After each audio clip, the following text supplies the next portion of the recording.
All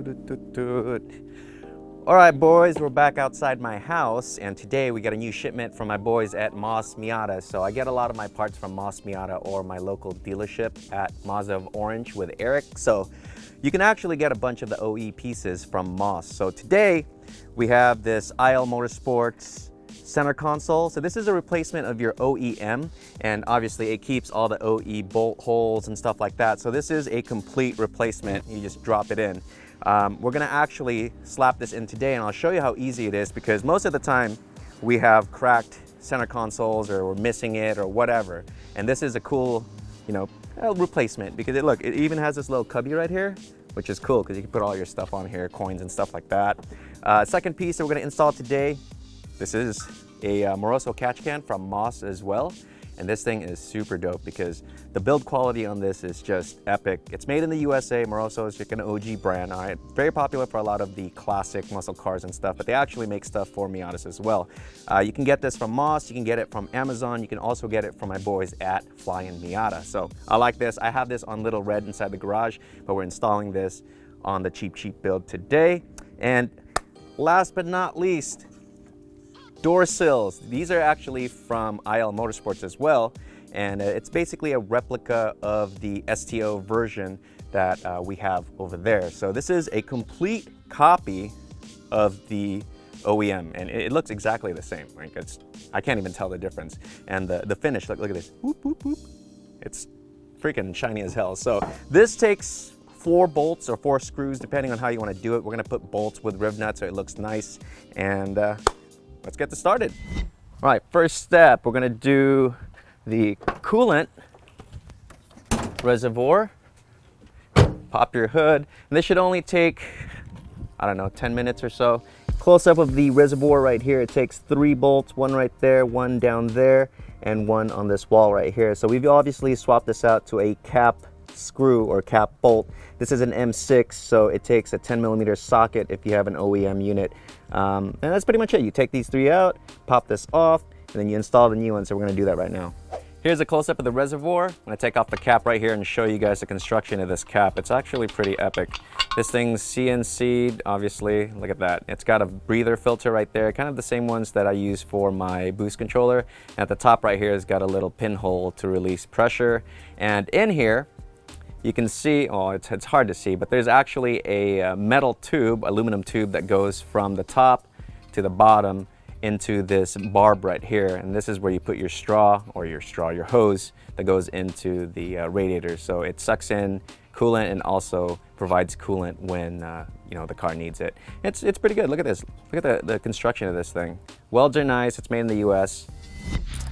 All right, so if you have a stock unit on here, you're gonna use a 10mm socket to pop your bolts off. We have cap screws on here, cap bolts, so we're using a number, what is this, 5? So we got a number 5 on here. A little bit tricky with the wiring harness right here in the way. Always have a rag with me just in case I need to wipe something down, or also put tools on so you don't scratch up your engine bay. So pop this guy off. Okay, and then last one down here. Kind of hard to see on video, but I showed you guys earlier. Okay. And this is where I like these things right here. So look at the socket. See the socket? The socket's got a ball on it, so it pivots.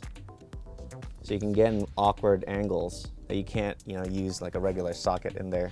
And then I'm gonna use my Allen wrench right here to pop these guys off. Okay.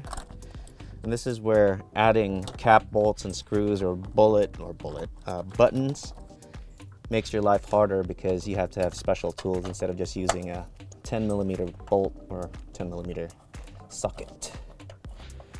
Okay, so you pop this guy off. Now obviously you want to do this when the car's cool. We actually let this car sit for about 2 hours, and you just pop off this hose first, all right, because we're going to use that later. And this guy should just come right out. Depending on your setup, you might have to move around your canister right here, this charcoal canister for evap.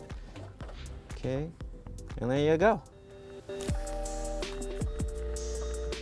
I'm gonna move this around. Like I said before, you might need to move your canister if you still have the canister. And try to wiggle this in carefully, because you're gonna scratch up the finish here if you're not careful, especially around this area right here. So we have our ballast right here for our HIDs, so with that on there, it barely fits. We're just gonna leave that like that for a minute. Put in our first bolt, just usually this side because it's a lot easier to access right now. Okay, and then the rest, kind of sneak in there and see if we could get it. So the build quality on this product is actually pretty dang good. It lines up pretty nice. And I know this because I've already installed this once on my red car. And you can find eBay versions of this and also Amazon specials or your Wish version, but the Moroso is pretty awesome. Because like I said before, the way this is built, there's so much things, actually engineering, that goes into building this thing that most Chinese brands will just kind of half-ass. Okay, so that's on there. This last one right here is a little tricky to put in. Okay. Let's see if this is good. Now, after this, we're just gonna fill this up halfway, all right?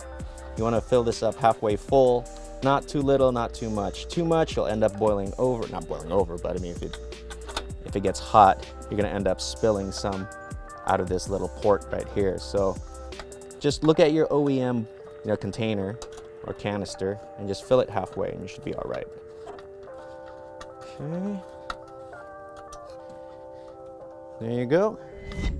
We're gonna pop off the old hose because obviously this is too big. Just gonna leave this guy right here for now. And then over here on the table, I got a bunch of hoses from HPS. So I only use HPS hoses because they're awesome.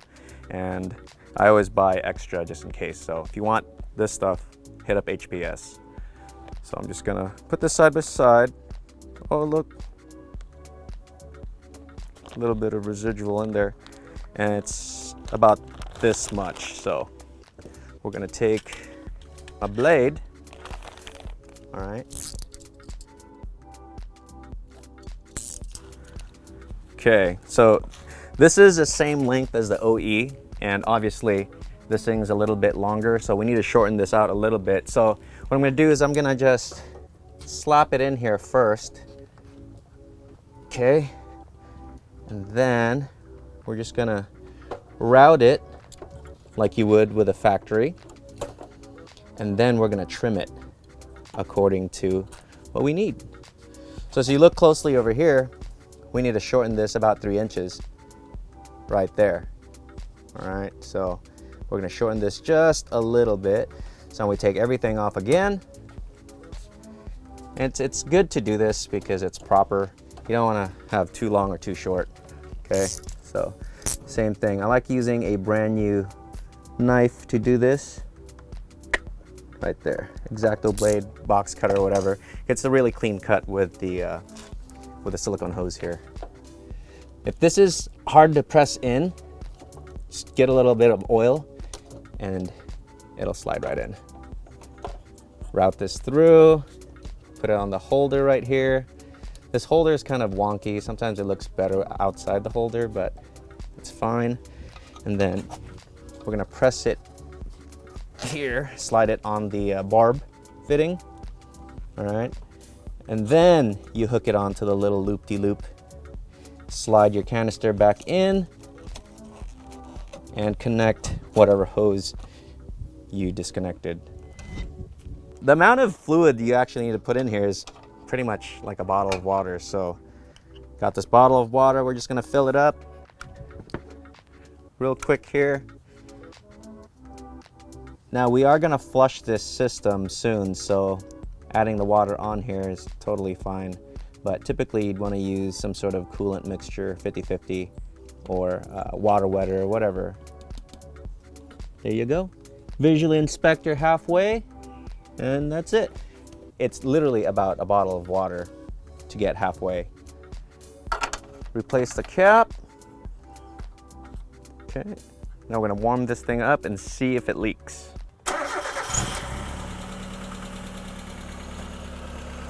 Okay, after you start it, just make sure that there's no leaks. There shouldn't be any leaks because this is literally just a reservoir, but you want to double check anyways if it's leaking around the fitting or anything like that. If there's a crack, I mean, there shouldn't be anything, but just saying, you know, you want to cover your butt.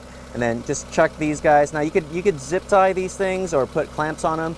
Not really necessary because these things are pretty, you know, hard to remove. Look, I'm trying to pull it right now. It's not coming off. So that's pretty much it.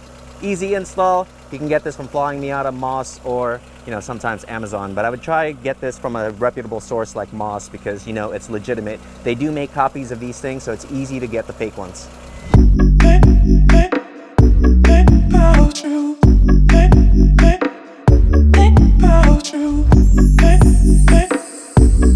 About you.